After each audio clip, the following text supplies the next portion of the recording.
September Hitam. Itu dijulukan bagi tanggal 3 September jam setengah 3 siang ketika diambil kebijakan menaikkan harga BBM subsidi dengan segala rasionalitasnya. Tindakan itu bukan kebijakan karena sama sekali tidak bijak. Saya dari dulu bilang pemerintah yang bisanya menaikkan BBM atau cuman ngutang luar negeri, anak kecil juga bisa. Justru kita butuh pemimpin-pemimpin yang punya hati nurani. Bagaimana supaya rakyat hidupnya bahagia, minimal tidak menderita. Saya bicara tentang rakyat kecil, bukan para pejabat. Para pejabat itu mau naik BBM 100 kali lipat, mereka tetap aja hidup dari fasilitas negara. Mereka jadi parasit. Ya. Jadi jadikan negara ini jadikan negara Sambo ya, negara mafia.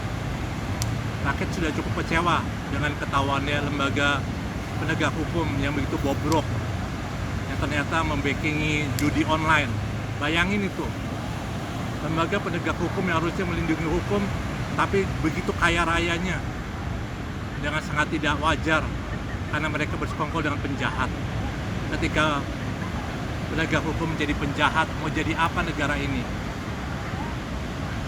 Satu Sambo yang meninggal, satu orang Yosua. Kenaikan BBM itu yang bakal meninggal secara simbolis adalah jutaan rakyat Indonesia, rakyat kecil, wong cilik yang katanya diperjuangkan. Ya, pemimpin harus punya hati nurani, dudukan pada posisi mereka yang gaji tidak naik tapi biaya hidup naik. Para pendukung boleh aja pura-pura bahagia bahwa semua itu diambil karena perlu apa, itu suatu hal yang bodoh. Apakah pemerintah sudah menghemat? Itu kebocoran anggaran di mana-mana. Utang luar negeri terus-menerus. Nanti yang bayar pemerintah sesudahnya. Nanti mereka meninggal akan ditagih di akhirat. Dikiranya enak berhutang, nanti yang menanggung orang lain. Sudah hutang, sekarang naikin harga BBM. Itu satu hal menunjukkan udah nggak mampu. Ya, tidak mampu membagikan rakyat, hanya bisa berkaya diri sendiri, tidak mau berhemat. Coba mulai dengan, ayo negara gaya susah, ayo kita kencangkan parting bank rame-rame, pejabat potong gaji, fasilitas, nggak usah dinas keluar negeri, nggak usah fasilitas macam-macam.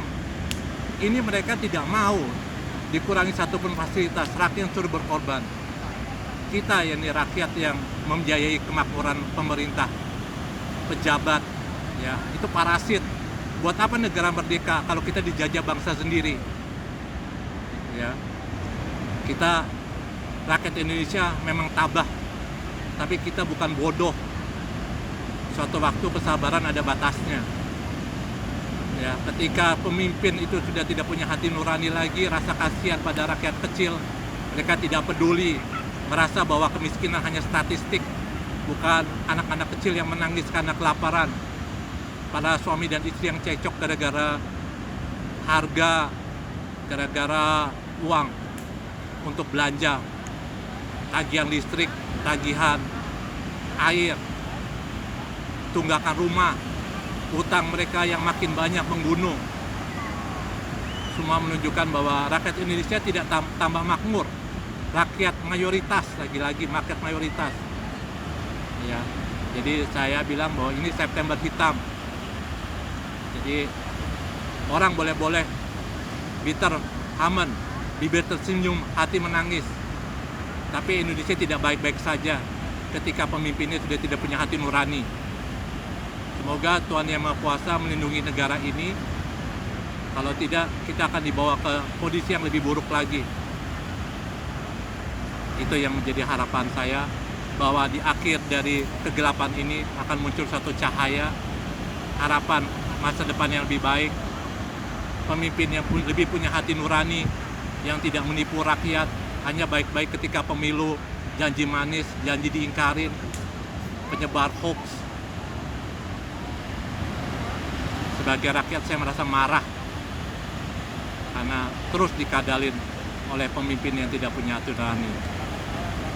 Saya di pantai yang indah ini, kita lihat di belakang sunset yang tertunda, sunset yang tidak terlihat karena awan gelap. Itu simbol adalah kegelapan Indonesia saat ini, karena dipimpin oleh orang-orang yang tidak punya nurani. Nur itu adalah cahaya, tidak ada cahaya dalam hati. Yang ada kegelapan, berusaha memperkaya diri sendiri 7 turunan, berusaha melestarikan jabatan. Tuh. Semoga kita dikaruniakan pemimpin-pemimpin seperti para pendiri bangsa, para patriot yang mau berkorban. Ya, seperti pejuang tahun 45 berkorban jiwa raganya untuk merdeka. Sekarang boro-boro pejabat mau berjuang jiwa raganya.